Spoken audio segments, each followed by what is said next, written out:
Hello you most very very welcome my own channel Priyam Srivastava. ठीक है, SSC CGL वालों के लिए बहुत ही इंपॉर्टेंट क्वेश्चन है, ध्यान से देखिएगा। अगर एक भी क्वेश्चन मिस करते हो, क्या पता है यही क्वेश्चन पेपर में छप जाए, इसकी वजह से आप ध्यान से देखिएगा। अगर हाँ, एक एक क्वेश्चन अगर आप जिस क्वेश्चन का आपको आंसर पता है तो हमारे उत्तर बताने से पहले आप जो है कमेंट कर देना, तो इसलिए कमेंट टैब को ओपन करके रखना। ठीक है, चलिए शुरू करते हैं नंबर 1 से।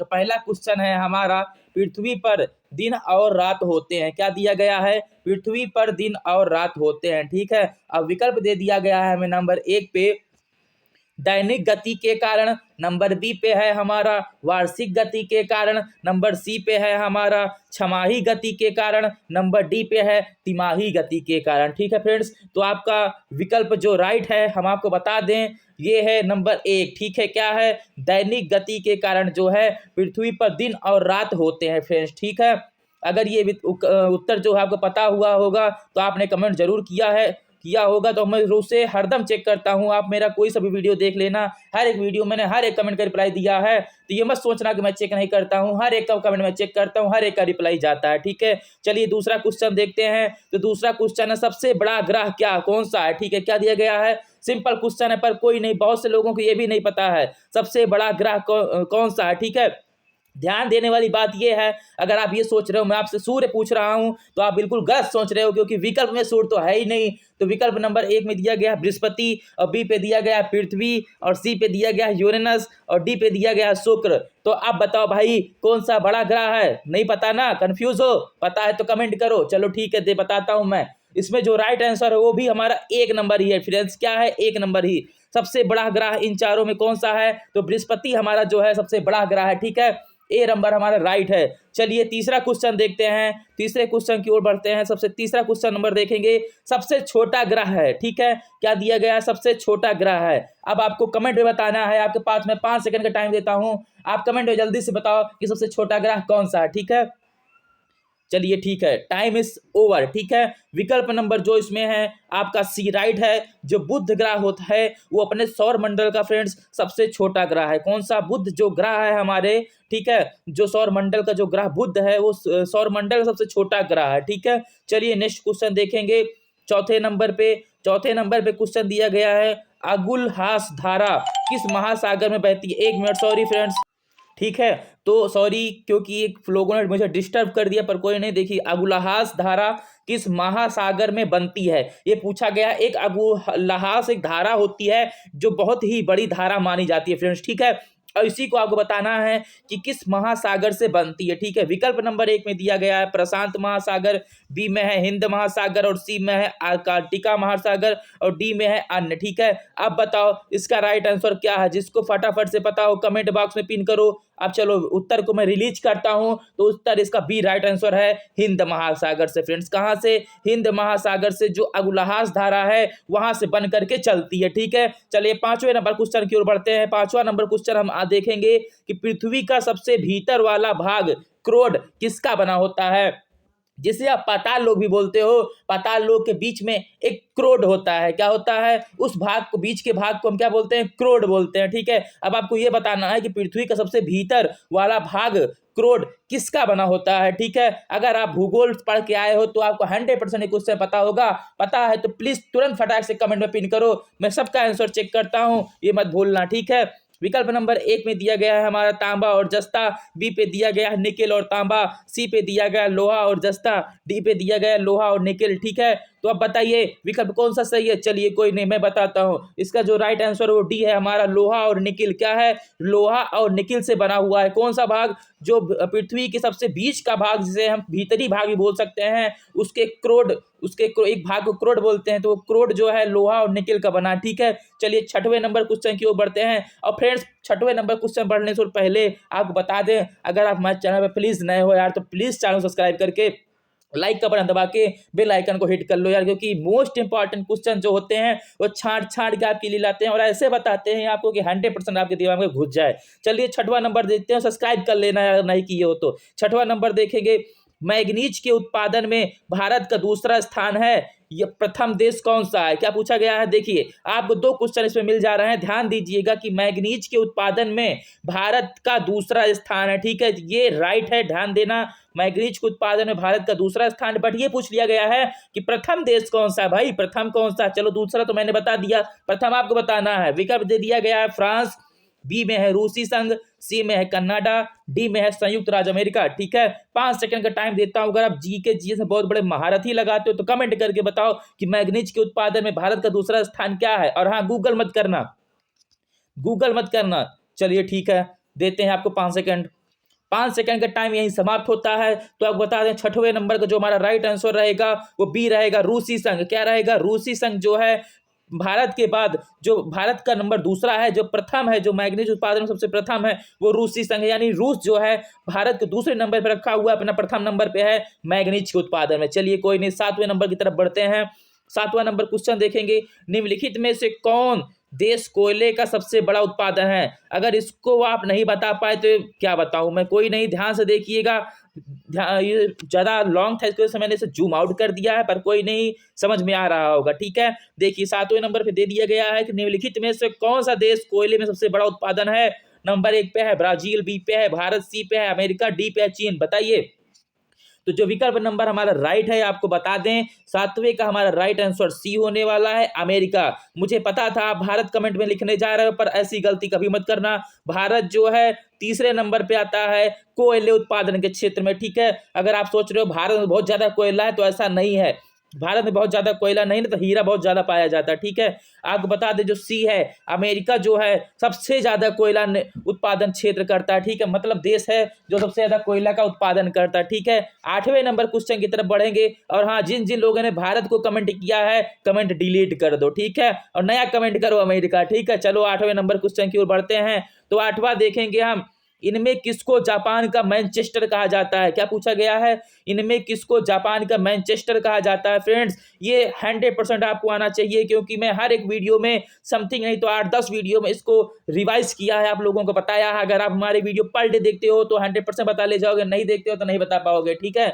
कमेंट करिए फटाफट से। चलिए मैं बताता हूँ आपको। 8वें जो राइट आंसर है वो हमारा ए राइट आंसर रहेगा फ्रेंड्स, ओसाका। क्या रहेगा? ओसाका। इनमें से कौन सा जापान का मैनचेस्टर कहा जाता है? तो आपको बता दें ओसाका जो है मैनचेस्टर कहा जाता है, कहाँ का? जापान का, ठीक है। 9वें नंबर क्वेश्चन की ओर बढ़ते हैं। तो 9वें नंबर पे दिया गया है फ्रेंड्स कि भारत में स्वतंत्र संघ के दौरान, ठीक है, डिक्कन एजुकेशन सोसाइटी, क्या दिया गया है? डिक्कन एजुकेशन सोसाइटी नामक संस्था की स्थापना किसने की थी? ठीक है, ये भारत से रिलेटेड क्वेश्चन है फ्रेंड्स, और यहाँ के महान नेताओं से संबंधित है, तो आपको जरूर आना चाहिए, ठीक है। विकल्प नंबर 1 में दिया गया है जवाहरलाल नेहरू, बी में है रविन्द्रनाथ टैगोर, सी में है बाल गंगाधर तिलक, और डी में है व्योमेश चंद्र बनर्जी। अब बताओ, सब भारत से रिलेटेड हैं, सब बहुत ही महान अपने आप में एक व्यक्तित्व हैं। तो अगर आप इनको बता ले जाते हो तो बहुत बड़ी बात है। कमेंट में जल्दी से बताओ, 5 सेकंड का टाइम मिलता है आपको, ठीक है। यहाँ पे मैं टाइमर नहीं चला रहा हूँ, नेक्स्ट क्वेश्चन जो आएगा उसमें टाइमर भी चलेगा, क्योंकि फिलहाल अभी टाइमर जो बना नहीं है, हमारे जो एडिटर द्वारा बना नहीं है, क्योंकि अभी दूसरे जगह से हम टाइमर लाते हैं तो उसमें कॉपीराइट आ जाता है। आप सभी लोग जानते हो, सभी लोग एक यूट्यूबर ही हो, मुझे पता है, एक ना एक दो सब्सक्राइबर सभी के होंगे। चलिए कोई नहीं, 9वां नंबर देखेंगे। तो 9वें का जो हमारा राइट आंसर है वो सी रहेगा फ्रेंड्स, बाल गंगाधर तिलक। क्या रहेगा? बाल गंगाधर तिलक जो है वो राइट आंसर रहेगा, ठीक है। भारत के स्वतंत्रता संघर्ष के दौरान जो डिक्कन एजुकेशन सोसाइटी नामक एक पुस्तक लिखी गई थी, वो बाल गंगाधर तिलक जी द्वारा लिखी गई थी। किसके द्वारा? बाल गंगाधर तिलक जी द्वारा लिखी गई थी, ठीक है। 10वें क्वेश्चन की ओर बढ़ते हैं, ध्यान दीजिएगा। 10वां क्वेश्चन दिया गया है, 1857 के गदर के समय भारत का गवर्नर जनरल कौन था? ठीक है, क्या पूछा गया है? 1857 के गदर के समय भारत का गवर्नर जनरल कौन था? ठीक है, विकल्प ए में दिया गया है लॉर्ड कैनिंग, बी में है नील आर्मस्ट्रांग, सी में है थान मथाई, डी में है अन्न। अभी मत कहना कि मैं तो 1857 में था ही नहीं, कोई नहीं, मैं आपको बताता हूं। 10वें का राइट आंसर जो है हमारा वो ए है, लॉर्ड कैनिंग। अपने जो वीडियोस हैं हमारे, उनमें कम से कम 5-6 वीडियो में इनका मैंने जिक्र किया है। अगर आप वीडियो देखते होगे तो कमेंट जरूर करोगे जो पिछला वीडियो देख के आए, ठीक है। तो आपको बता दें लॉर्ड कैनिंग इसका राइट आंसर है। 1857 के गदर के समय जो भारत के गवर्नर जनरल थे वो लॉर्ड कैनिंग थे, ठीक है, ये अंग्रेज रहे हैं, बट कोई नहीं। अगर अभी आप इस दौरान के हो, चलो मैं उस दौरान का नहीं पूछता, ठीक है, उस दौरान को कैंसिल करो, उस दौरान का नहीं पूछता, मैं अभी का पूछ रहा हूँ। गदर 2 आने वाली है, ठीक है, आने वाली है गदर 2, ठीक है। अब बताओ, अब गदर 2 के समय भारत का गवर्नर जनरल कौन है? अगर आपको ये पता है तो कमेंट जल्दी से करो कि अब कौन है भारत का गवर्नर जनरल। अभी इसको तो बता सकते हो, अभी तो हो ना। चलो कोई नहीं, 11वें नंबर के क्वेश्चन की तरफ चलते हैं। 11 नंबर क्वेश्चन देखेंगे। भारत भारतीयों के लिए क्या दिया गया है, ध्यान से पढ़िएगा। भारत भारतीयों के लिए क्या पूछा गया है? भारत भारतीयों के लिए नारा किस संस्था ने दिया था? ठीक है, तो विकल्प नंबर ए पे दिया गया है आसकी संस्था, बी पे है आर्य समाज ने, सी पे है ब्रह्म समाज ने, डी पे है अन्य ने। ठीक है, अब बताओ इसका जो राइट आंसर है फ्रेंड्स वो हमारा 11 का बी है, आर्य समाज ने। किसने किया था? भारत भारतीयों के लिए क्या पूछा बोला गया है? इसमें खुला विरोध किया गया है, जातिवाद किया गया है कि भारत भारतीयों के लिए है। ठीक है, कोई नहीं, भारतीय सभी हैं, हिंदू मुस्लिम सिख ईसाई कोई दिक्कत नहीं है। तो भारत भारतीयों के लिए जो नारा किस संस्था ने दिया था? वो आर्य समाज की संस्था ने इसका नारा दिया था। ठीक है, 12वां नंबर क्वेश्चन देखेंगे। विंध्याचल और सतपुड़ा पहाड़ियों के बीच से होकर बहने वाली नदी कौन सी है? क्या पूछा गया? ध्यान दीजिएगा कि विंध्याचल और सतपुड़ा पहाड़ियों के बीच से होकर बहने वाली नदी का नाम बताओ। अगर आप विंध्याचल से हो, अगर आप सतपुड़ा से हो तो 100% फटाक से कमेंट करो, नहीं हो तो कोई बात नहीं, कमेंट मत करना, लाइक कर दो। अभी तुरंत लाइक करो, और कुछ नहीं कर रहे आपको 5 सेकंड का टाइम मैं देता हूं, जल्दी से बताओ। अगर आपको नहीं पता तो तब तक आप सब्सक्राइब करके बेल आइकन को हिट कर लो। चलिए देखते हैं क्वेश्चन। 12वां क्वेश्चन का जो हमारा राइट आंसर फ्रेंड्स वो नंबर 1 है। ठीक है, क्या है? नर्मदा। क्या राइट आंसर है फ्रेंड्स? नर्मदा। नर्मदा इसका राइट आंसर है। विंध्याचल और सतपुड़ा की पहाड़ियों से, क्या पूछा गया है? कि पहाड़ियों से के बीच से होकर बहने वाली जो नदी है फ्रेंड्स, बहने वाली नदी कौन सी है? नर्मदा नदी है। ध्यान देना, क्वेश्चन बहुत इंपॉर्टेंट है, हंसी में मत लेना। ठीक है, 13 नंबर पे देखेंगे। इन्वेस्टर प्रोटेक्ट फंड, क्या पूछा गया है? इन्वेस्टर प्रोटेक्ट फंड किस संस्था ने स्थापित किए हैं? क्या पूछा गया है? इन्वेस्टर प्रोटेक्ट फंड किस संस्था ने स्थापित किए हैं? ठीक है, मैं इसे जूम आउट कर दिया क्योंकि ये पूरे फुल में नहीं आ रहा था। कोई नहीं, अभी स्पष्ट दिख रहा होगा, मुझे पता है हाई क्वालिटी में बना है, कोई दिक्कत नहीं होने वाली है आपको। ठीक है, नंबर 1 पे है पूंजी मुद्दे पे क्या दिया गया? सॉरी, पूंजी मुद्दे ने। ठीक है, बी पे है डीएलएफ ने, सी पे है सेबी ने, डी पे है अन्य ने। ठीक है, अब बताओ, क्वेश्चन थोड़ा हाई है, समझ से बाहर होगा मुझे पता है, पर कोई नहीं, ये बिजनेस से रिलेटेड है। इन्वेस्टर प्रोटेक्शन फंड, ठीक है, किस संस्था ने स्थापित किया था? ठीक है, लेकिन बहुत ही महत्वपूर्ण है, आए हुए क्वेश्चन है, ध्यान दीजिएगा। बिना आए हुए क्वेश्चन हमने पुटअप नहीं किए हैं। ठीक है, जो 1 2 बार 3 बार रिपीटेड है उन्हीं क्वेश्चन को हम लाए हैं। ठीक है, ऐसा नहीं है क्वेश्चन इंपॉर्टेंट नहीं है, बहुत ही इंपॉर्टेंट है। बताइए, अगर आपको नहीं पता तो कोई नहीं, मैं बताता हूं, लेकिन ध्यान से सुनना, जो कि दोबारा आपको बताने की जरूरत ना पड़े। तो 13वां का हमारा सी राइट आंसर है। सेबी, कौन थे? सेबी। सेबी जो है इन्वेस्टर प्रोटेक्शन फंड की स्थापना की थी। किसकी? इन्वेस्टर प्रोटेक्शन, ठीक है, प्रोटेक्शन फंड की स्थापना की थी। अगर इसको आप नहीं जानते हो, इससे ज्यादा नॉलेज नहीं है, तो आप एक काम करना, इस वीडियो को देखने के बाद गूगल पे जाना और डालना इन्वेस्टर प्रोटेक्शन फंड। ठीक है, इसके बारे में एक विकिपीडिया आएगा, कोई सा भी लिंक आए उसको एक बार पढ़ लेना। ठीक है, मेरे समझाने से ना समझ में आए तो आप पढ़ लेना, 100% समझ में आ जाएगा। चलिए 14 नंबर क्वेश्चन की तरफ चलते हैं। क्या दिया गया है? कुंडापुर। क्या दिया गया है? कुंडापुर एवं करवार कच्छ वनस्पति स्थान कहाँ स्थित है? क्या पूछा गया है? कुंडापुर एवं करवार कच्छ वनस्पति स्थान कहाँ स्थित है? अब भाई अगर ये क्वेश्चन आपके सामने आए तो आप क्या कहोगे? भाई क्या क्वेश्चन दे दिए, गलत, एकदम बेकार ना। पर कोई नहीं, जो कुंडापुर के हैं और करवार के हैं उनके लिए क्या रहेगा? अरे वाह भाई क्या क्वेश्चन है, मुझे तो पता ही है। पर कोई नहीं, आपको ये ध्यान रखना है, आप कहीं के भी हो, वीडियो इसको ध्यान से देखना, वीडियो को ध्यान से देखना, कोई नहीं, आपको सब पता चल जाएगा, कहीं के भी रहो, हर चीज के बारे में नॉलेज हो जाएगा। हर वीडियो देखो, हर चीज के बारे में नॉलेज हो जाएगा। ठीक है, चलिए कोई नहीं, नए हो सब्सक्राइब कर लो। हाँ, विकल्प नंबर ए पे दिया गया केरल राज्य में, बी पे है कर्नाटक राज्य में, सी में है तमिलनाडु राज्य में, डी पे है त्रिपुरा राज्य में। बताओ भाई, बताओ फटाफट से। 14 नंबर का जो हमारा राइट आंसर बी रहेगा। क्या रहेगा? कर्नाटक राज्य में। क्या रहेगा? कुंडापुर और करवार कच्छ। कच्छ किसे बोलते हैं ये भी नहीं पता होगा तो मैं बता दूं, किनारे को क्या बोलते हैं? कच्छ बोलते हैं। वनस्पति तथा वनस्पति स्थान कहाँ स्थित है? कच्छ किनारे को बोलते हैं, और कच्छ केंद्र को बोलते हैं। किसको बोलते हैं? केंद्र को बोलते हैं। अगर आपको ऐसे कच्छ दे दिए तो आप भटकना नहीं, आपको केंद्र बोलना है। ठीक है, केंद्र बोलना है आपको इस तरह में। अगर आपको कहीं नदी का अगर जिक्र है तो उसे आप किनारा समझोगे। क्या समझोगे? किनारा। और अगर नदी का जिक्र नहीं है तो कच्छ मींस क्या होगा?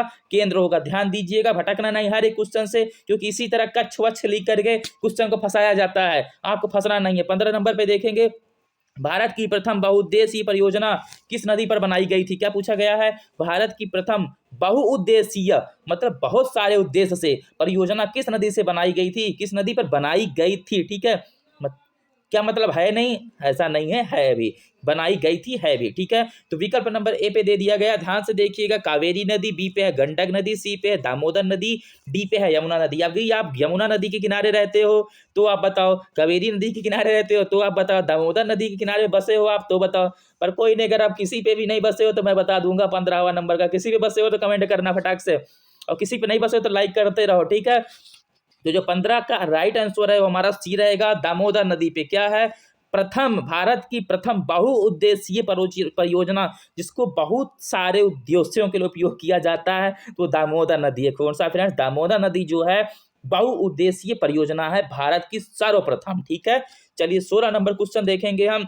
भारत के प्रथम स्थापित परमाणु संयंत्र यानी एटॉमिक प्लांट कौन सा है? क्या पूछा गया है? भारत में प्रथम स्थापित परमाणु संयंत्र एटॉमिक प्लांट कौन सा है? अभी आप जो है न्यूज में अगर दे दिया जाए कि हाँ भारत में ये मिसाइल नहीं आई है, अगर आप आर्मी से, जो आर्मी के फैंस हैं वो तुरंत पता चल देंगे भाई हाँ ये भारत में नई मिसाइल आई है। लेकिन अब इसको तो बताओ, वो क्वेश्चन नहीं पूछा जाएगा कि भारत में, हाँ वो general awareness, general current affairs का रहेगा कि हाँ हाल ही में कौन सा मिसाइल भारत ने खरीदा। ठीक है। लेकिन ये जो है मोस्ट इंपॉर्टेंट क्वेश्चन है कि फ्रेंड्स भारत में प्रथम स्थापित परमाणु संयंत्र, ठीक है, परमाणु रिलेटेड, ठीक है, कौन सा है? तो आपको बता दें, विकल्प नंबर 1 में दिया गया है तारापुर परमाणु संयंत्र, बी पे है कैंटोनोम परमाणु संयंत्र, सी पे है कुंडलकुलम परमाणु संयंत्र, डी पे है अन्य। अब बताओ, तो 16 का जो राइट आंसर है वो हमारा ए है, तारापुर परमाणु संयंत्र जो है भारत में प्रथम स्थापित परमाणु संयंत्र है, यानी एटॉमिक प्लांट है। ठीक है। चलिए, कोई नहीं पता हो तो अच्छी बात है, नहीं पता तो समझ लेना, दोबारा ना बताना पड़े। 17 नंबर पे देखेंगे, यूनाइटेड किंगडम, क्या पूछा गया है? यूनाइटेड किंगडम यूके में शामिल है। ठीक है। क्या पूछा गया है? यूनाइटेड किंगडम यूके में शामिल है। ठीक है। विचित्र प्रश्न है पर कोई नहीं, ये पूछा है शामिल कौन से, मतलब कौन सा ऐसा चीज है जो यूनाइटेड किंगडम से रिलेट करता है, संबंध रखता है। ठीक है। शामिल है एक मतलब यही है, रिलेट करता है, संबंध रखता है। ठीक है।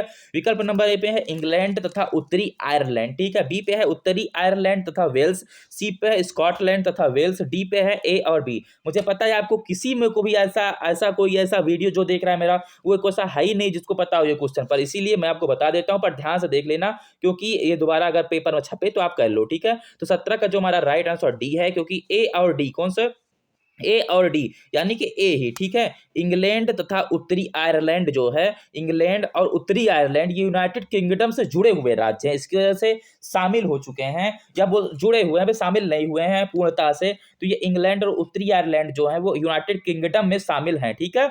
इनको माना जाता है। ठीक है। अब चलिए 18 नंबर पे देखेंगे। 18 नंबर क्वेश्चन है, आगरा शहर को किसने बसाया? क्या दिया गया है? आगरा शहर को किसने बसाया? आगरा से हो तो तुरंत कमेंट करना, टाइम ना लगे।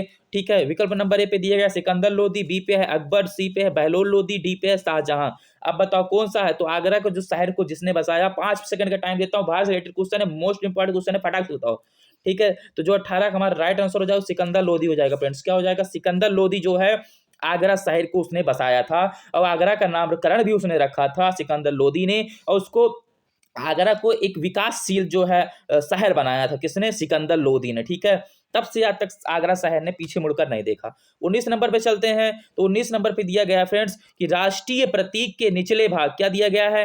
राष्ट्रीय प्रतीक के निचले भाग, 1 मिनट आपको मैं जूम आउट कर दूं, क्वेश्चन थोड़ा लंबा हो जा रहा है इसकी वजह से, आप देखिएगा। भारतीय राष्ट्रीय प्रतीक के निचले भाग में उत्कीर्णता शब्द सत्यमेव जयते, ठीक है, किस लिए संदर्भ में लिया गया है या किस लिए है? ठीक है। किसके संदर्भ में लिया गया है ये पूछा गया है। कौन सा? जो सत्यमेव जयते लिखा है, राष्ट्रीय प्रतीक देखोगे आप, जो शेर बना रहता है उसके नीचे सत्यमेव जयते लिखा रहता है फ्रेंड्स, हर एक उसमें सत्यमेव जयते लिखा रहता है। तो आपको सीधी सी बात है, सत्यमेव जयते किसके संदर्भ में ये बताना है। भारत से रिलेटेड करते हो ना, अच्छी बात है। उत्तर प्रदेश से रिलेटेड करते हो, अच्छी बात है, और अच्छी बात है। तो आप ये बताओ सत्यमेव जयते किसके संदर्भ में है, बताओ। अब इसको तो बताना है आपको, इसको मैं नहीं बताने वाला। ठीक है। अब इस क्वेश्चन को मैं नहीं बताऊंगा, 100% नहीं बताऊंगा।